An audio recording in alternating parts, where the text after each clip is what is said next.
Hi hello ನಮಸ್ಕಾರ ಎಲ್ರಿಗೂ. Welcome back to Vedu vlogs Kannada. ಎಲ್ಲರೂ ಹೇಗಿದ್ದೀರಾ? ಐ ಹೋಪ್ ಎಲ್ಲರೂ ಚೆನ್ನಾಗಿದ್ದೀರಾ ಅಂದ್ಕೊಂಡಿದ್ದೀನಿ. ಹಾಗೆ ನಾನು ಕೂಡ ಚೆನ್ನಾಗಿದ್ದೀನಿ. ಇದು ಬಂದು ಗುರುವಾರ ಬೆಳಗಿನ ವ್ಲಾಗು. ಟೈಮ್ ಬಂದು 7 ಗಂಟೆ ಆಗಿತ್ತು. ಇವತ್ತು ವಾರ ಇದೆ, ಗುರುವಾರ ಪೂಜೆ ಮಾಡಬೇಕು, ರಾಯರ ವಾರ.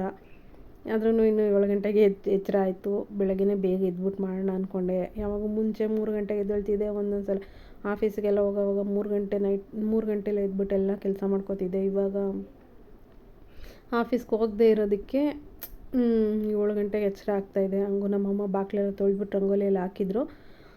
ನಾನಿವಾಗ ಆ ಕಡೆ ಸಾಂಬಾರೆಲ್ಲ ಬಿಸಿಗಿಟ್ಬಿಟ್ಟು ಈ ಕಡೆ ಕಾಫಿ ಮಾಡ್ಕೊಂಡು ಕುಡಿತಾಯಿದ್ದೀನಿ. ಎಷ್ಟು ಲೇಸಿನೆಸ್ಸು ಸಿಕ್ಕಾಪಟ್ಟೆ. ವಾರ ಇದೆ ಅಂತ ಗೊತ್ತಿದ್ದೂ ಲೇಟಾಗಿ ಎದ್ದಿದ್ದೀನಿ. ಅಂದರೆ ಎಚ್ಚರ ಆಗ್ತಿಲ್ಲ ಬಿಡು. ಆಮೇಲೆ ಹೆಂಗೂ ಎಲ್ಲೂ ಹೋಗಲ್ವಲ್ಲ, ಕೆಲ್ಸಕ್ಕೆ ಹೋಗ್ತಾ ಇಲ್ವಲ್ಲ, ನಿಧಾನಕ್ಕೆ ಮಾಡ್ಕೊಳ್ಳೋಣ ಅಂತ ಮಾಡ್ಕೊತಾ ಇದ್ದೀನಿ. ರಾತ್ರಿ ಅಂದ್ಕೊತೀನಿ ಬೇಗ ಎದ್ಬಿಡೋಣ, ಬೇಗ ಎದ್ಬಿಟ್ಟು ಎಲ್ಲ ಮಾಡ್ಕೊಂಬಿಡೋಣ ಅಂತ. ಬೆಳಗ್ಗೆ ಆದಮೇಲೆ ಅಯ್ಯೋ ಬಿಡು ಹೆಂಗೂ ಹೋಗಲ್ವಲ್ಲ, ಮಾಡ್ಕೊಳ್ಳೋಣ ಆಯಿತು, ಈ ಥರ ಮನಸ್ಥಿತಿ ಆಗೋಗ್ಬಿಟ್ಟಿದೆ. ಈಗ ಆ ಕಡೆ ಕಾಫಿ ಎಲ್ಲ ಮಾಡಿ ಕುಡಿದ್ಬಿಟ್ಟು ಹಂಗೆ ಇವಾಗ ಅನ್ನಕ್ಕೆ ಇಟ್ಕೋತಾ ಇದ್ದೀನಿ. ಪುಳಿಯೋಗರೆ ಮಾಡೋಣ ಅಂದ್ಬಿಟ್ಟು ಬೇಗನೆ ಎಲ್ಲ ಮಾಡ್ಕೊಳ್ಳೋಣ ಅಂತ. ಬೇಗ ಮಾಡ್ಕೊಂಡ್ರೂ ಎಷ್ಟೇ ಹೊತ್ತು ನಾನು ನಿಧಾನಕ್ಕೆ ಮಾಡ್ಕೊಂಡ್ರು ಅಷ್ಟೇ, ಬೇಗನೆ ಮಾಡ್ಕೊಂಡ್ರು ಅಷ್ಟೇ 12 ಗಂಟೆ ಹತ್ತತ್ರ 11 ಗಂಟೆ 11:15 ಆಗುತ್ತೆ ಪೂಜೆ ಮಾಡೋ ಅಷ್ಟರಲ್ಲಿ. ಎಲ್ಲ ಕ್ಲೀನ್ ಮಾಡ್ಕೊಬೇಕಲ್ಲ, ಎಲ್ಲನೂ ಕ್ಲೀನ್ ಮಾಡಬೇಕು. ಒಂದು ಕಡೆಯಿಂದ ಗುರುವಾರ ಆದರೆ ನಾನು ಬೇರೆ ದಿವಸ ಆದರೆ ಏನು ಅಷ್ಟೇನು ಮಾಡ್ಕೊಳ್ಳಲ್ಲ. ಗುರುವಾರ ದಿವಸ ನಾನೆಲ್ಲ ಪ್ರತಿಯೊಂದು ಒಂದು ಕಡೆಯಿಂದ ಎಲ್ಲ ಕ್ಲೀನ್ ಮಾಡಬೇಕು. ಇವಾಗ ಫರ್ನಿಚರ್ದಿದ್ದೆಲ್ಲ ತೆಗಿಬೇಕು, ದಿವಾನ್ ಕಟ್ದು ಕವರ್ಸು ಮತ್ತು ಬೆಡ್ ಸ್ಪ್ರೆಡ್ಸು ಅವೆಲ್ಲ ತೆಗಿಬೇಕು. ಅವೆಲ್ಲ ತೆಗೆದು ಒಗ್ಯಕ್ಕೆ ಹಾಕ್ಬಿಟ್ಟು ಆಮೇಲೆ ಈ ಕಡೆ ಫ್ರಿಜ್ಜೆಲ್ಲ ಒರೆಸ್ಕೊಬೇಕು. ಇದು ಕಿಚನ್ದು ಅಡುಗೆ ಮನೆಯೆಲ್ಲ ಕ್ಲೀನ್ ಮಾಡ್ಕೊಬೇಕು. ಕಿಟಕಿಗಳು ಎಲ್ಲ ಒರೆಸ್ಕೊಂಬರ್ಬೇಕು. ಟಿ ವಿ ಸ್ಟ್ಯಾಂಡು ಮತ್ತು ಎಲ್ಲ ಇದು ಫಿಶ್ ಟ್ಯಾಂಕ್ ಸ್ಟ್ಯಾಂಡ್ಗಳು ಪ್ರತಿಯೊಂದು ಒರೆಸ್ಕೊಬೇಕು. ಫರ್ನಿಚರ್ಗಳೆಲ್ಲ ಒರೆಸ್ಕೊಂಬರ್ಬೇಕಲ್ಲ, ಸೊ ಅದಕ್ಕೆ ಲೇಟಾಗಿ ಹೋಗ್ಬಿಡುತ್ತೆ. ಟಾಯ್ಲೆಟ್ ಎಲ್ಲ ಅವತ್ತೇ ಕ್ಲೀನ್ ಮಾಡೋದು, ಬಚ್ಚಲ ಮನೆ ಎಲ್ಲನೂ. ನನಗೆ ಅವತ್ತಿನ ದಿವಸ ಎಲ್ಲ ಕ್ಲೀನ್ ಮಾಡಿ ಫ್ರೆಶ್ ಆಗಿದ್ರೇ ಪೂಜೆ ಮಾಡಿದ್ದೀನಿ. ಇವತ್ತು ವಾರ ಅನ್ನೋ ಥರ ಫೀಲ್ ಬರುತ್ತೆ. ಡೈಲಿ ಮಾಮೂಲಿ ದೀಪ ಹಚ್ಚೋದ್ರಿಂದ ಅಷ್ಟೇನು ಅನಿಸಲ್ಲ. ಗುರುವಾರದ ದಿವಸ ಮಾತ್ರ ಎಲ್ಲ ಕ್ಲೀನ್ ಮಾಡ್ಕೊಬೇಕು. ಕ್ಲೀನ್ ಮಾಡಿಬಿಟ್ಟು ನೀಟಾಗಿ ಪೂಜೆ ಮಾಡಬೇಕು ಅಂತ. ಅದರಿಂದ ಸ್ವಲ್ಪ ಲೇಟ್ ಆಗುತ್ತೆ ಅಷ್ಟೇ. ಅದೆಲ್ಲ ಮಾಡ್ಕೊಳ್ಳೋ ಅಷ್ಟರಲ್ಲಿ ಲೇಟ್ ಆಗುತ್ತೆ. ಅದಕ್ಕೇ ನಮ್ಮ ಮನೆಯವ್ರಿಗೆ ಬೆಳಗ್ಗೆ ಟಿಫನ್ ಮಾಡಿಕೊಟ್ಬಿಡೋಣ ಅಂದ್ಬಿಟ್ಟು ಬೇಗ ಆಗೋದು ಪುಳಿಯೋಗರೆ ಒಂದೇ ಅಲ್ವಾ, ಅದಕ್ಕೇ ಅನ್ನಕ್ಕೆ ಇಟ್ಕೋತಾ ಇದ್ದೀನಿ. ಅನ್ನಕ್ಕೆ ಇಟ್ಬಿಟ್ಟು ಆಮೇಲೆ ಇನ್ಸ್ಟೆಂಟ್ ಪೌಡರ್ ಅಷ್ಟೇ, ಅದನ್ನೇ ತರ್ಸೋಕ್ಕೆ ಹೇಳಿ ತೊಗೊಂಬ ಅಂತ ಹೇಳಿದ್ದೀನಿ. ಇನ್ಸ್ಟೆಂಟ್ ಪೌಡ್ರ್ ಹಾಕಿ ಮಾಡೋದು ಚೆನ್ನಾಗಿರುತ್ತೆ ಟೇಸ್ಟು. ಇವಾಗ ನೋಡಿ ಅನ್ನಕ್ಕೆಲ್ಲ ಇಟ್ಕೊಂಡಿದ್ದೀನಿ. ಹಂಗೆ ಇವಾಗ ಒಗ್ಗರಣೆನ ಹಾಕ್ಕೊಂಬಿಡ್ತೀನಿ. ಇನ್ಸ್ಟೆಂಟ್ ಪುಳಿಯೋಗರೆ ತುಂಬ ಈಸಿ ಬಟ್ ಟೇಸ್ಟಿ ಚೆನ್ನಾಗಿರುತ್ತೆ. ನಾನೇನು ಅದಕ್ಕೇನು ಹುಣಸೆ ಹುಳಿ ಏನು ಹಾಕೋದಿಲ್ಲ. ಜಸ್ಟ್ ಈಗ ಎಣ್ಣೆ ಹಾಕ್ಕೊತಾ ಇದ್ದೀನಿ ನೋಡಿ. ಎಣ್ಣೆ ಹಾಕ್ಕೊಂಡು ಸ್ವಲ್ಪ ಸಾಸಿವೆ ಹಾಕ್ಕೊತೀನಿ. ಸಾಸಿವೆ ಹಾಕ್ಕೊಂಡು ಕಡಲೆಬೇಳೆ ಉದ್ದಿನಬೇಳೆ ಎಲ್ಲ ಬರುತ್ತಲ್ಲ, ಕಡಲೆ ಬೀಜ ಇಷ್ಟೆಲ್ಲ ಹಾಕ್ಕೊಬೇಕು ನೋಡಿ. ಇವಾಗ ಸಾಸಿವೆ ಎಲ್ಲ ಚೆನ್ನಾಗಿ ಚಿಟ್ಕೊಟ್ಟಿದ್ಮೇಲೆ ಕಡಲೆಬೇಳೆ ಮತ್ತು ಕಡಲೆ ಬೀಜ ಇಷ್ಟು ಹಾಕ್ಕೊತಾ ಇದ್ದೀನಿ. ಉದ್ದಿನಬೇಳೆ ಏನು ಹಾಕ್ಕೊಳ್ಳಿಲ್ಲ. ಇಷ್ಟು ಹಾಕ್ಕೊಂಡು ಚೆನ್ನಾಗಿ ಫ್ರೈ ಮಾಡ್ಕೊಬೇಕು. ಆಮೇಲೆ ಸ್ವಲ್ಪ ಕರ್ಬೇವಿನ ಸೊಪ್ಪು ಹಾಕ್ಕೊಂಡು ಇನ್ನು ಆಮೇಲೆ ಪೌಡರ್ ಬರುತ್ತಲ್ಲ ಅದು ಹಾಕ್ಕೋಬೇಕು. ಅದನ್ನು ಹಾಕ್ಕೊತೀನಿ. ಇದು ಬ್ಯಾಡಗಿ ಮೆಣಸಿನ್ಕಾಯಿ ಬರುತ್ತಲ್ಲ ಅದು ಹಾಕ್ಕೊಬೋದು. ನನ್ನ ಹತ್ರ ಖಾಲಿ ಆಗಿಬಿಟ್ಟಿದೆ ಬ್ಯಾಡಗಿ ಮೆಣಸಿನ್ಕಾಯಿ, ತಂದಿಲ್ಲ. ಅದಕ್ಕೇ ಇವಾಗ ಬರೀ ಇಷ್ಟೇ ಹಾಕ್ಕೊತಾ ಇದ್ದೀನಿ. ಇವಾಗ ನೋಡಿ ಮಾಮೂಲಿ ಇವಾಗ ಪುಳಿಯೋಗರೆ ಪೌಡರ್ ಹಾಕ್ಕೋತಾ ಇದ್ದೀನಿ. ಇದಕ್ಕೆ ನಾನೇನು ಹುಣಸೆ ಹುಳಿ ಆಗಲಿ ನೀರು ಏನು ಹಾಕೋದಿಲ್ವಲ್ಲ. ಅದು ಕಡಲೆಬೇಳೆ ಕಡಲೆ ಬೀಜ ಇರುತ್ತಲ್ಲ, ಅದು ಕಟ್ಟುಮ್ ಅಂತ ಸಿಗ್ತಾ ಇರುತ್ತೆ. ಇದು ಪುಳಿಯೋಗರೆ ತಿನ್ನುವಾಗ ಸಕ್ಕತ್ತಾಗಿರುತ್ತೆ ಟೇಸ್ಟ್ ಅಂತೂ. ಇದೇನು ನೀರು ಮಿಕ್ಸ್ ಮಾಡದೇ ಇರೋದ್ರಿಂದ ಅದು ಹಂಗೆ ಇರುತ್ತೆ, ಮೆತ್ತಗಾಗೋದಿಲ್ಲ. ಸೊ ಅದು ಟೇಸ್ಟ್ ಅಂತೂ ತುಂಬ ಚೆನ್ನಾಗಿರುತ್ತೆ. ನೀವು ಬಾಕ್ಸಲ್ಲಿ ಹಾಕ್ಕೊಂಡೋದ್ರೂ ಅಷ್ಟೇ ಸ್ವಲ್ಪನೂ ಸಾಫ್ಟಾಗಿರಲ್ಲ, ಮೆತ್ತಗಾಗಿರಲ್ಲ ಕಡಲೆಬೇಳೆ ಮತ್ತು ಕಡಲೆ ಬೀಜ. ಟೇಸ್ಟಾಗಿ ಚೆನ್ನಾಗಿರುತ್ತೆ. ನಾನು ಯಾವಾಗೂ ಇದೇ ಥರ ರೆಗ್ಯುಲರಾಗಿ ಮಾಡೋದು ನೋಡಿ. ಇವಾಗ ಅದಕ್ಕೆ ಅನ್ನ ಹಾಕ್ಕೊಂಡು ಮಿಕ್ಸ್ ಮಾಡ್ಕೊತಾ ಇದ್ದೀನಿ. ಉಪ್ಪು ಏನೂ ಹಾಕೋಲ್ಲ, ಎಲ್ಲನೂ ಇನ್ಸ್ಟೆಂಟ್ ಪೌಡರ್ ಅಲ್ವಾ, ಎಲ್ಲ ಅದರಲ್ಲೇ ಇರುತ್ತೆ ನೋಡಿ. ಇವಾಗೆಲ್ಲ ಮಿಕ್ಸ್ ಮಾಡ್ಕೊತಾ ಇದ್ದೀನಿ. ಚೆನ್ನಾಗಿ ಮಿಕ್ಸ್ ಮಾಡ್ಕೊಬೇಕು. ಎಲ್ಲ ಇದರಲ್ಲೇ ಇರುತ್ತೆ, ನಾವೇನು ಹಾಕೋ ಅಷ್ಟಿರಲ್ಲ. ಹುಣಸೆ ಹುಳಿ ಇದೆಲ್ಲ ಹಾಕ್ಕೊಂಡು ಮಿಕ್ಸ್ ಮಾಡಿ ಹಾಕ್ಕೊತಾರಲ್ಲ, ಆವಾಗ ಬೇಕಾದ್ರೆ ಉಪ್ಪೆಲ್ಲ ಹಾಕ್ಕೋಬೋದು. ಇದರಲ್ಲೇ ಎಲ್ಲ ಇರೋದ್ರಿಂದ ನಾನು ಏನು ಹಾಕ್ಕೊಳ್ಳಲ್ಲ. ಮಾತ್ರ ಸಖತ್ತು ಟೇಸ್ಟಿಯಾಗಿರುತ್ತೆ ಈ ಪುಳಿಯೋಗರೆ ಅಂತೂ. ನಾನು ವಾರದಲ್ಲಿ ಒಂದು ಸಲ ಕಂಪಲ್ಸರಿ ಮಾಡ್ತೀನಿ. ಮನೆಯಲ್ಲಿ ಪುಳಿಯೋಗರೆ ಗೊಜ್ಜು ಅಷ್ಟೊಂದು ಕಮ್ಮಿ, ಸ್ವಲ್ಪ ಮಾಡೋದು. ಇದೇ ಇನ್ಸ್ಟೆಂಟ್ ಪೌಡರ್ ಇರುತ್ತಲ್ಲ, ಬೆಳಗ್ಗೆ ಹೊತ್ತು ಬೇಗ ಟೈಮ್ ಆಗುತ್ತಲ್ಲ, ಅನ್ನಕ್ಕೆ ಇಟ್ಕೊಂಬಿಟ್ಟು ಈ ಪೌಡರ್ ಹಾಕ್ಕೊಂಡು ಮಾಡ್ಕೊಂಬಿಟ್ರೆ ಪುಳಿಯೋಗರೆ ರೆಡಿ ಆಗೋಗುತ್ತೆ. ಒಂದು ಬ್ರೇಕ್ಫಾಸ್ಟ್ ಆಗುತ್ತೆ ಡೈಲಿ, ವಾರದಲ್ಲಿ ಒಂದು ಬ್ರೇಕ್ಫಾಸ್ಟ್ ಆಗುತ್ತೆ ಅಂದ್ಬಿಟ್ಟು ಟೈಮ್ ಆಗಿದ್ದ ದಿವಸ ಮಾಡ್ತೀನಿ ಅಷ್ಟೇ. ಇವಾಗ ನೋಡಿ ಪುಳಿಯೋಗರೆನೂ ರೆಡಿ ಆಯಿತು. ಎಲ್ಲ ಎತ್ತಿಟ್ಬಿಟ್ಟು ಆ ಕಡೆಗೆ ಇವಾಗ ಸ್ಟವೆಲ್ಲ ಒರೆಸ್ಕೊಬೇಕು. ಇವತ್ತು ವಾರ ಇರೋದ್ರಿಂದ ಎಲ್ಲ ಕ್ಲೀನ್ ಮಾಡ್ಕೊಬೇಕಲ್ಲ, ಅದಕ್ಕೇ ಎಲ್ಲ ಸ್ಟವೆಲ್ಲ ಒರೆಸ್ಕೊತಾ ಇದ್ದೀನಿ. ನಮ್ಮ ಮನೆಯವರು ಸ್ನಾನಕ್ಕೆ ಹೋಗಿದ್ದಾರೆ. ಅವ್ರು ಬಂದಮೇಲೆ ಹಂಗೆ ಟಿಫನ್ ಹಾಕ್ಕೊಂಡು ಕೊಟ್ಬಿಟ್ರೆ ಅವ್ರು ಆಫೀಸ್ ಕೊಡ್ತಾರೆ. ಆಮೇಲೆ ಎಲ್ಲ ಮಾಡ್ಕೊಳ್ಳೋದು. ಕಸ ಎಲ್ಲ ಗುಡಿಸಿದ್ದೀನಿ ಆಲ್ರೆಡಿ. ಕಸ ಎಲ್ಲ ಗುಡಿಸಿ ಸ್ಟವೆಲ್ಲ ಕ್ಲೀನ್ ಮಾಡ್ಕೊತಾ ಇದ್ದೀನಿ. ಇವಾಗ ಸ್ಟವೆಲ್ಲ ಕ್ಲೀನ್ ಆದಮೇಲೆ ಆಮೇಲೆ ನೆಲ ಒರೆಸ್ಕೊತೀನಿ. ನಮ್ಮ ಮನೆಯವ್ರು ಟಿಫನ್ ಎಲ್ಲ ಮುಗಿಸಿದ್ಮೇಲೆ, ಅವ್ರು ಟಿಫನ್ ಮುಗಿಸಿದ್ಮೇಲೆ ನಾನು ನೆಲ ಒರೆಸೋದಿಲ್ಲ ಅಂದರೆ ಎಲ್ಲ ಅಲ್ಲಿ ಓಡಾಡ್ಕೊಂಡು ಎಲ್ಲ ಗಲೀಜಾಗ್ಬಿಡುತ್ತೆ ಅಂತ ನಾನು ಅವ್ರು ಟಿಫನ್ ಮುಗಿಸಿ ಅವ್ರು ಹೋಗ್ತಾರೆ ಆಫೀಸ್ಗೆ, ಆಮೇಲೆ ನೆಲ ಎಲ್ಲ ಒರೆಸ್ಕೊಂಬರ್ತೀನಿ ಕ್ಲೀನಾಗಿ. ಇವಾಗ ನೋಡಿ ಸ್ಟವೆಲ್ಲ ಒರೆಸ್ಕೊತಾ ಇದ್ದೀನಿ. ಸ್ಟವ್ವು ಅದೊಂಥರ ಬ್ಲ್ಯಾಕ್ ಆಗ್ತಾಯಿದೆ. ಅದನ್ನು ಎಷ್ಟು ಉಜ್ಜಿದ್ರೂ ಹೋಗ್ತಾ ಇಲ್ಲ. ಸ್ಟೀಲ್ ನಾರೆಲ್ಲ ತೊಗೊಂಡು ಉಜ್ತಾನೇ ಇದ್ದೀನಿ. ಅದು ಯಾಕೆ ಆ ಥರ ಆಗ್ತಿದೆಯೇನೋ ಗೊತ್ತಿಲ್ಲ. ಅದಕ್ಕೆ ಸೈಡೆಲ್ಲನೂ ಇನ್ನೆಲ್ಲ ಅದೊಂದು ಸ್ಟೀಲ್ದು ಇದೆಯಲ್ಲ ಅದೊಂದು ಆ ಥರ ಆಗ್ತಿದೆ. ನೋಡಬೇಕು, ಅದೇ ಯೂಸ್ ಮಾಡ್ಕೊಳ್ಳೋ ಸ್ವಲ್ಪ ದಿವಸ, ಆಮೇಲೆ ನೋಡೋಣ ಹೊಸದು ತೊಗೊಳ್ಳೋಣ ಅಂದ್ಕೊಂಡಿದ್ದೀನಿ. ಈಗ ಅದೆಲ್ಲನೂ ಒರೆಸ್ಕೊತಾ ಇದ್ದೀನಿ ಕ್ಲೀನಾಗಿ. ಅದೆಲ್ಲ ಒರೆಸ್ಕೊಂಡು ಗೋಡೆಗಳೆಲ್ಲ ಒರೆಸ್ಕೊತಾ ಇದ್ದೀನಿ. ಸೋಪಿನ ನೀರು ಹಾಕ್ಕೊಂಡು ಗೋಡೆ ಎಲ್ಲ ಒರೆಸ್ಕೊತಾ ಇದ್ದೀನಿ. ಇನ್ನೂ ಇದೆಲ್ಲ ಒರೆಸ್ಕೊಬೇಕು. ಅದೇನದು ಕಬೋರ್ಡ್ಗಳೆಲ್ಲ ಇದೆಯಲ್ಲ ಅವೆಲ್ಲ ಒರೆಸ್ಬೇಕು. ಸ್ವಲ್ಪ ಎಣ್ಣೆ ಆ ಥರ ಆಗಿದೆ. ಬಟ್ಟೆಲ್ಲ ಹಂಗೆ ಒರೆಸ್ಕೊತಿರ್ತೀನಿ ಅಷ್ಟೇ. ಅದನ್ನು ಕ್ಲೀನಾಗಿ ಎಲ್ಲ ಒರೆಸ್ಬೇಕು ಅಂದರೆ ಸ್ಟೀಲ್ನವರೆಲ್ಲ ತೊಗೊಂಡು ಉಜ್ಜಿ ಆಮೇಲೆ ಬಟ್ಟೆ ತೊಗೊಂಡು ಒರೆಸ್ಕೊಬೇಕು. ಅದು ಇವಾಗ ಸದ್ಯಕ್ಕೆ ಅರ್ಜೆಂಟಿಗೆ ಆಗೋದಿಲ್ಲ. ಇನ್ನು ಮಿಕ್ಕಿದೆಲ್ಲ ಸ್ಲ್ಯಾಬು ಕೌಂಟರ್ ಟಾಪು ಎಲ್ಲನೂ ಒರೆಸ್ಕೊಂಬಂದ್ಬಿಡ್ತೀನಿ. ಇವಾಗ ನೋಡಿ ಇದೆಲ್ಲನೂ ಸ್ಟವ್ ಒಡೆ ಇದು ಎಲ್ಲ ಒರೆಸ್ಕೊಂಡಿದ್ದೀನಿ. ಇನ್ನು ಒರೆಸ್ಬಿಟ್ಟು ಹಾಗೇ ನೆಲ ಒರೆಸ್ಕೊಂಡು ಬರ್ತಾಯಿದ್ದೀನಿ. ಇನ್ನು ನೆಲ ಒರೆಸೋದು ಇವಾಗ ಮಾರ್ಬಲ್ ಒರೆಸ್ತಾ ಇಲ್ಲ. ಈಗ ಸುಮಾರು ಒಂದು ವಾರ ಆಯಿತು ಅನಿಸುತ್ತೆ. ಒಂದು ವಾರನ ಒಂದು 5 ಡೇಸ್ ಅಂತೂ ಆಗಿದೆ. ಆವಾಗಿಂದನೇ ಇವಾಗ ಮಾರ್ಬಲ್ ಏನು ಒರೆಸ್ತಾ ಇಲ್ಲ, ಬಗ್ಗಿ ಒರೆಸ್ತಾ ಇದ್ದೀನಿ. ವೆಯ್ಟ್ ಲಾಸ್ ಆಗಬೇಕಲ್ಲ, ಸೊ ಅದಕ್ಕೇ. ಮತ್ತು ಇನ್ನೊಂದು, ನಾವು ಕುತ್ಕೊಂಡು ಅಂದರೆ ಬಟ್ಟೆಲೆಲ್ಲ ಒರೆಸ್ಕೊಂಬರ್ತೀವಲ್ಲ ಆವಾಗ ಅಷ್ಟು ಧೂಳು ಎಲ್ಲೂ ಧೂಳು ಕಾಣೋದೇ ಇಲ್ಲ ಸ್ವಲ್ಪನೂ. ಇವಾಗ ಬೆಳಗ್ಗೆ ನಾನು ಮಾರ್ಬಲ್ ಒರೆಸ್ಕೊಂಬಂದ ತಕ್ಷಣ ಧೂಳು ಅಲ್ಲೇ ಉಳ್ಕೊಂಬಿಟ್ಟಿರುತ್ತೆ. ತಿರ್ಗಾ ಕಸ ಗುಡಿಸ್ಬೇಕು, ಆ ಥರ ಆಗುತ್ತೆ.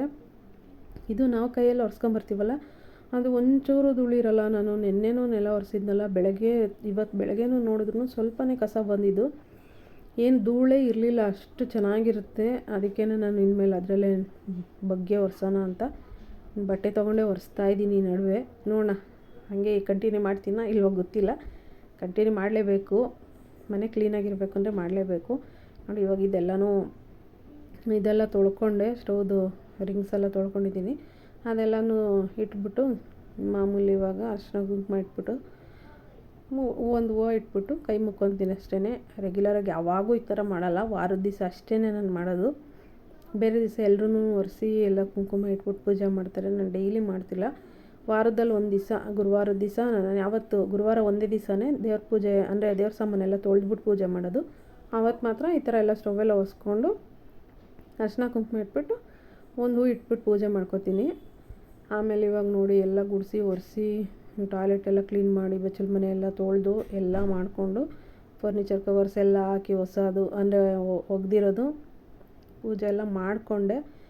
ಪೂಜೆ ಮಾಡೋದು ಅವೆಲ್ಲ ಇವಾಗ ನಾನು ದೇವ್ರಿಗೆ ಕೈ ಮುಗಿತಾ ಇರ್ತೀನಿ, ಕಡ್ಡಿ ಬೆಳಗ್ತಾ ಇರ್ತೀನಿ. ಈ ಕಡೆ ವೀಡಿಯೋ ಇಟ್ಕೊಂಡು ಮಾಡೋವಾಗ ಒಂಥರ ಈ ಇಂಟ್ರೆಸ್ಟ್, ಅದು ಪೂಜೆ ಮಾಡ್ತಿದ್ದೀನಿ ನಾನು ಅನ್ನೋ ಥರ ಫೀಲ್ ಬರ್ತಿರ್ಲಿಲ್ಲ. ಅದಕ್ಕೆ ನಾನು ಅಷ್ಟೊಂದು ವೀಡಿಯೋ ಮಾಡಲಿಲ್ಲ. ಮಾಮೂಲಿ ಇವಾಗ ಅಷ್ಟು ಪೂಜೆ ಮಾಡಿಬಿಟ್ಟು ಮತ್ತು ಕರೆಂಟ್ ಬೇರೆ ಹೋಗಿತ್ತು. ನಾನು ಭಕ್ತಿಯಿಂದ ಬೇಡ್ಕೊಬೇಕಲ್ಲ, ಏನಾದರೂ ಬೇಡ್ಕೊಳ್ಳೋ ಟೈಮಲ್ಲಿ ಇದು ವೀಡಿಯೋ ಬೇರೆ ಇಟ್ಕೊಂಡು ಯಾರು ಮಾಡೋದು ಅಂತ ನಾನು ಮಾಡಲಿಲ್ಲ. ಎಲ್ಲ ಪೂಜೆ ಆದಮೇಲೆ ಈಗ ವೀಡಿಯೋ ತೋರಿಸ್ತಾ ಇದ್ದೀನಿ ಅಷ್ಟೇ. ಆಮೇಲೆ ಪೂಜೆ ಎಲ್ಲ ಮುಗಿಸೋ ಅಷ್ಟೊತ್ತಿಗೆ ಟೈಮ್ ಬಂದು 12 ಗಂಟೆ ಆಗಿತ್ತು. 12 ಗಂಟೆ ಆದಮೇಲೆ ನಾನು ಟಿಫನ್ ಎಲ್ಲ ಮಾಡ್ಕೊಂಡಿದ್ದು. ಟಿಫನ್ ಮಾಡಿಬಿಟ್ಟು ಸಿಕ್ಕಾಬಿಟ್ಟು ಒಂಥರ ಸುಸ್ತಾಗೋಗ್ಬಿಟ್ಟಿತ್ತು. ಏನೂ ಮಾಡಲಿಲ್ಲ ನಾನು. ಟಿಫನ್ ಮುಗಿಸಿದ ತಕ್ಷಣವೇ ಹೋಗ್ಬಿಟ್ಟು ಟಿ ವಿ ನೋಡೋಣ ಅಂತ ಕೂತ್ಕೊಳ್ಳೋಕ್ಕಾಗಲಿಲ್ಲ ನನ್ನ ಕೈಲಿ. ಹೋಗಿ ಮಲ್ಕೊಂಬಿಟ್ಟೆ. ಸಂಜೆ 4:30 ಹತ್ತತ್ರ ಅವಾಗ ಎದ್ದಿದ್ದೀನಿ. ಅದೆಲ್ಲ ಎದ್ದಾದಮೇಲೆ ಕೈಕಾಲು ಮುಖ ಎಲ್ಲ ತೊಳ್ಕೊಂಡು ಕಸ ಎಲ್ಲ ಗುಡಿಸ್ಕೊಂಡು ಕಾಫಿ ಮಾಡಿ ಕುಡಿದು ಕೈಕಾಲು ಮುಖ ತೊಳ್ಕೊಂಡು ಪೂಜೆ ಮುಗಿಸಿ ಆಮೇಲೆ 7 ಗಂಟೆ ಹತ್ತತ್ರ ದೇವಸ್ಥಾನಕ್ಕೆ ಬಂದಿದ್ದೀವಿ. ಇದು ಕಾಮಧೇನು ಕ್ಷೇತ್ರಕ್ಕೆ ಬಂದಿದ್ದೀವಿ. ಇಲ್ಲಿ ರೆಗ್ಯುಲರಾಗಿ ನಾನು ಯಾವಾಗೂ ಇಲ್ಲೇ ಬರೋದು. ಗುರುವಾರ ಈವ್ನಿಂಗ್ ಯಾವಾಗೂ ರೆಗ್ಯುಲರಾಗಿ ಬಂದೇ ಬರ್ತೀವಿ. ಒಂದೊಂದು ಸಲ ಮಿಸ್ ಮಾಡ್ತೀವಿ ಅಷ್ಟೇ. ಅಂದರೆ ಏನಾರು ಆಫೀಸಲ್ಲಿ ಕೆಲಸ ಇದ್ದರೆ ಇಲ್ಲ ಏನಾರು ಇದ್ದಾಗ ನಾವು ಮಿಸ್ ಮಾಡ್ಕೊತೀವಿ. ಅಷ್ಟು ಬಿಟ್ಟರೆ ರೆಗ್ಯುಲರಾಗಿ ಬಂದೇ ಬರ್ತೀನಿ. ಅದು ಬೇರೆ ಇವತ್ತು ವೆಡ್ಡಿಂಗ್ ಆ್ಯನಿವರ್ಸರಿ ಇತ್ತು ನಮ್ಮದು. ಅದಕ್ಕೇ ಮಾಮೂಲಿ ಇವತ್ತು ಬರಲೇಬೇಕು ಅಂದ್ಬಿಟ್ಟು ರೆಡಿಯಾಗಿ ಪೂಜೆ ಎಲ್ಲ ಮುಗಿಸಿ ಬಂದಿದ್ದೀವಿ. ಸಿಕ್ಕಾಪಟ್ಟೆ ಜನ ಇವತ್ತಂತೂ. ಎಷ್ಟು ಜನ ಇದ್ದರು ಅಂದರೆ ಗುರುವಾರ ನಿನ್ನೆ ಸಿಕ್ಕಾಪಟ್ಟೆ ಜನ ಇದ್ದರು. ಫುಲ್ಲು ನಾವು ದೀಪದ ಬತ್ತಿ ತೊಗೊಂಡು 5 ರಿಂದ 6 ರೋ ಸುತ್ತಿದ್ದೀವಿ. ಅಷ್ಟು ಜನ ಇದ್ದರು, ಅಪ್ಪ ಸಿಕ್ಕಾಪಟ್ಟೆ ಜನ ಇದ್ದರು. ಆ ದೀಪದ ಬತ್ತಿ ಹಚ್ಚೋಷ್ಟರಲ್ಲಿ ಹತ್ತತ್ರ ಅರ್ಧ ಗಂಟೆ ಆಗೋಗಿತ್ತು. ಅಷ್ಟೊತ್ತು ಟೈಮ್ ಅಷ್ಟು ತೊಗೊಂಡಿದ್ದೀವಿ. ರೌಂಡ್ ಬಂದು ದೇವಸ್ಥಾನದಲ್ಲಿ ದೀಪ ಹಚ್ಚೋಷ್ಟೊತ್ತಿಗೆ ಅಷ್ಟು ರಶ್ ಇತ್ತು. ಒಂದೊಂದು ಸಲ ರಶ್ಶೇ ಇರೋಲ್ಲ, ಒಂದೊಂದು ಸಲ ಎಷ್ಟೊಂದು ಜನ ಇರ್ತಾರೆ ನೋಡಿ. ಆ ಕಡೆ ಫುಲ್ ಇದ್ದಾರೆ, ಅವ್ರನ್ನೆಲ್ಲ ಇದು ಮಾಡ್ಕೊಂಬರ್ಬೇಕಲ್ಲ, ಅಷ್ಟು ಇದು ಮಾಡ್ಕೊಂಬಂದಿದ್ದು. ಇದೆಲ್ಲ ದೇವ್ರ ಹತ್ರ ಹೋಗ್ಬಿಟ್ಟು ಎಲ್ಲ ಮುಗಿಸಿ ಬಂದ ಮೇಲೆ ಇವಾಗ ನೋಡಿ ಈ ಥರ ವೀಡಿಯೋ ತೊಗೊಂಡಿದ್ದೀನಿ. ದೇವ್ರ ಹತ್ರ ಫುಲ್ ಹೋಗಿ ತೊಗೊಳಕ್ಕಾಗಲ್ಲ, ಬೈತಾ ಇರ್ತಾರೆ. ಅದಕ್ಕೇ ಇವಾಗ ಇಷ್ಟೊಂದು ತೊಗೊಂಡು ನಾನು ಬಂದು ಆಮೇಲೆ ಅಲ್ಲಿ ಒಳಗಡೆ ಹೋಗ್ಬಿಟ್ಟು ಹೆಜ್ಜೆ ನಮಸ್ಕಾರ ಮಾಡ್ತಾಯಿದ್ದೆ. ಅದೊಂದು ಬಾಕಿ ಇತ್ತು, 9 ಡೇಸ್ ಆಗಿತ್ತು, 9ನೇ ದಿನದ್ದು. ಅದು ಹರಿಸ್ಕೊಂಡಿದ್ದೆ, ಅದು ಮುಗಿಸ್ದೆ ಇವತ್ತು. ಮುಗಿಸ್ಬಿಟ್ಟು ಹಾಗೆ ಆಮೇಲೆ ಇಲ್ಲಿ ಚಿರುಮುರಿ ತೊಗೊತೀನಿ ರೆಗ್ಯುಲರಾಗಿ. ಯಾವಾಗೂ ಅಷ್ಟೇ ಪ್ರತಿ ಗುರುವಾರ ಬಂದಾಗೆಲ್ಲನೂ ಇಲ್ಲಿ ಇವ್ರ ಹತ್ರನೇ ಈ ಚಿರುಮುರಿ ತೊಗೊಳ್ಳೋದು. ಈ ಚಿರುಮುರಿ ಅಂತೂ ತಿಂದ್ಬಿಟ್ಟೆ ಆಮೇಲೆ ನನ್ನ ಮನೆಗೆ ಬರೋದು. ಇನ್ನು ನಮ್ಮ ಮನೆಯವರು ಬಜ್ಜಿ ಬೋಂಡ ಅವೆಲ್ಲ ತೊಗೋತಾರೆ. ಆದರೆ ಇವತ್ತು ಹೋಟೆಲ್ಗೆ ಹೋಗ್ಬೇಕಿತ್ತಲ್ಲ, ಅದಕ್ಕೇ ನಾವೇನು ತೊಗೊಳ್ಳಿಲ್ಲ. ನಾನೊಂದು ಚಿರುಮುರಿ ತೊಗೊಂಡು ಬಂದು ಇವಾಗ ನೋಡಿ ಹೋಟೆಲ್ ಹತ್ರ ಬಂದಿದ್ದೀವಿ. ಹೋಟೆಲ್ ಹತ್ರ ಬಂದು ಇವಾಗ ಊಟ ಮಾಡಿಕೊಂಡು ಹಂಗೆ ಮನೆಗೆ ಹೋಗೋಣ ಅಂತ. ವೆಡ್ಡಿಂಗ್ ಆ್ಯನಿವರ್ಸರಿ ಇರೋದ್ರಿಂದ ನಮ್ಮ ಮನೆಯವರು ಎಷ್ಟೊತ್ತಾದರೂ ಪರವಾಗಿಲ್ಲ, ಮಳೆ ಬಂದರೂ ಪರವಾಗಿಲ್ಲ ನಡೀರಿ ಅಂದ್ಬಿಟ್ಟು ಕರ್ಕೊಂಡು ಹೋದರು. ಈ ಹೋಟೆಲ್ ಹತ್ರ ಬಂದಿದ್ದೀವಿ. ಕಾರ್ ನಿಲ್ಸೋಕ್ಕೆ ಸ್ವಲ್ಪ ಕಷ್ಟ ಆಯಿತು. ಕಾರೆಲ್ಲ ಅಲ್ಲಿ ಪಾರ್ಕಿಂಗ್ ಮಾಡಿಬಿಟ್ಟು ಬರೋ ಅಷ್ಟರಲ್ಲಿ ಸ್ವಲ್ಪ ಹೊತ್ತು ನಾನು ನನ್ನ ಮಗ ಇಲ್ಲೇ ನಿಂತಿದ್ದೆ. ಇವಾಗ ನೋಡಿ ನನ್ನ ಮನೆಯವ್ರು ಬಂದರು. ಬಂದಮೇಲೆ ಹೋಗ್ತಾಯಿದ್ದೀವಿ ಮೇಲೆ. ಅಲ್ಲೇ ಹೋಗ್ಬಿಟ್ಟು ಊಟ ಮಾಡ್ಕೊಂಬಂದ್ವಿ. ಊಟ ಮಾಡ್ಕೊಂಬಂದಿದ್ದಷ್ಟೇ 10 ಗಂಟೆ ಆಗೋಗಿತ್ತು. ಮನೆಗೆ ಬರೋ ಅಷ್ಟರಲ್ಲಿ ಬಂದು ಮಲ್ಕೊಂಡಿದ್ದಷ್ಟೇ. ನೋಡಿ ಇವಾಗ ಹೋಗ್ತಾಯಿದ್ದೀವಿ, ಎಂಟ್ರಿ ಆಗ್ತಾಯಿದ್ದೀವಿ ಹೋಟೆಲ್ ಒಳಗಡೆ. ಇವಾಗ ಸರ್ವಿಸ್ ಹಾಲ್ ಇದು. ಸರ್ವಿಸ್ ಹಾಲಲ್ಲೇ ಒಳಗಡೆ ಬಂದು ಕುತ್ಕೊಂಡಿದ್ದೀವಿ. ಕೆಳಗಡೆ ಕುತ್ಕೊತಿದ್ದು ಯಾವಾಗಾರು ರೆಗ್ಯುಲರಾಗಿ ಯಾವಾಗಾರು ಬಂದರೆ ಅಲ್ಲಿ ಕುತ್ಕೊತಿದ್ವಿ. ನಮ್ಗೆ ಮೇಲೆ ಅಷ್ಟೊಂದು ಇಷ್ಟ ಆಗೋಲ್ಲ. ಇಲ್ಲಿ ಸರ್ವಿಸ್ ಹಾಲಲ್ಲಿ ಒಂದು ಡಿಶ್ ಕೊಡ್ತಾರೆ, ಆಮೇಲೆ ಇನ್ನೊಂದು ಹಾಫ್ ಆನ್ ಅವರ್ ಕಾಯಬೇಕು ಇನ್ನೊಂದು ಡಿಶ್ ಬರೋ ಅಷ್ಟರಲ್ಲಿ. ಅದಕ್ಕೆ ನಂಗೆ ಇಷ್ಟನೇ ಆಗೋಲ್ಲ ಜಾಸ್ತಿ. ಇವರು ಇಲ್ಲ ಬಾ ಅಲ್ಲಿ ಕೂತ್ಕೊಳ್ಳೋಣ ಅಂತ ಕರ್ಕೊಂಬಂದಿದ್ದಕ್ಕೆ ನಾನು ಮೇಲೆ ಬಂದೆ ಅಷ್ಟೇ. ಸರ್ವಿಸ್ ಹಾಲಲ್ಲಿ ನೋಡಿ ಇಲ್ಲೆಲ್ಲ ಕೂತಿರ್ತಾರೆ, ಇಲ್ಲಿ ಕೂತಿದ್ರು. ಆಮೇಲೆ ನಾವು ಈ ಕಡೆ ಬಂದು ಕೂತ್ಕೊಂಡು ನಾನು ನಮ್ಮ ಮನೆಯವರು ನನ್ನ ಮಗ 3 ಇವತ್ತು. ಅವರು ನನ್ನ ತೆಗ್ಗಿರೆಲ್ಲ ಒಟ್ಟೋಗಿದ್ರಲ್ಲ, ನಾವು 3 ಜನ ಇದ್ದಿದ್ದು. ನಮ್ಗೆ ಬೇಕಾಗಿರೋದನ್ನ ಆರ್ಡ್ರ್ ಮಾಡ್ಕೊಂಡು ಕೂತ್ಕೊಂಡು ತಿಂದ್ಬಿಟ್ಟು ಹೊರಟ್ವಿ. ಇದನ್ನು ಏನಿದು ಇದು ಮಶ್ರೂಮ್ ಬರುತ್ತಲ್ಲ, ಮಶ್ರೂಮ್ 65 ಮತ್ತು ಇನ್ನೊಂದು ಬೇಬಿಕಾರ್ನ್ ಚಿಲ್ಲಿ, ಇವೆರಡು ಸ್ಟಾರ್ಟರ್ಸ್ ತೊಗೊಂಡ್ವಿ. ಇದು ನೋಡಿ ನಾವು 3ಕ್ಕೆ ಆಗಿರೋದ್ರಿಂದ ಇಷ್ಟು ಹಾಕಿದ್ರೂ ಇನ್ನೂ ಉಳಿದಿತ್ತು ಪ್ಲೇಟಲ್ಲಿ. ಅದು ಜಾಸ್ತಿ ಆಗೋಗ್ಬಿಟ್ಟಿತ್ತು. ಅದನ್ನು ದಾಡ್ಕೊಂಡು ತಿನ್ಕೊಂಡು ಬಂದಿದ್ದಾಯಿತು ನಾವು. ಆಮೇಲೆ ಇವಾಗ ರೋಟಿನೂ ಮತ್ತು ಪನ್ನೀರ್ ಟಿಕ್ಕಾ ಬರುತ್ತಲ್ಲ ಅದನ್ನು ತೊಗೊಂಡ್ವಿ.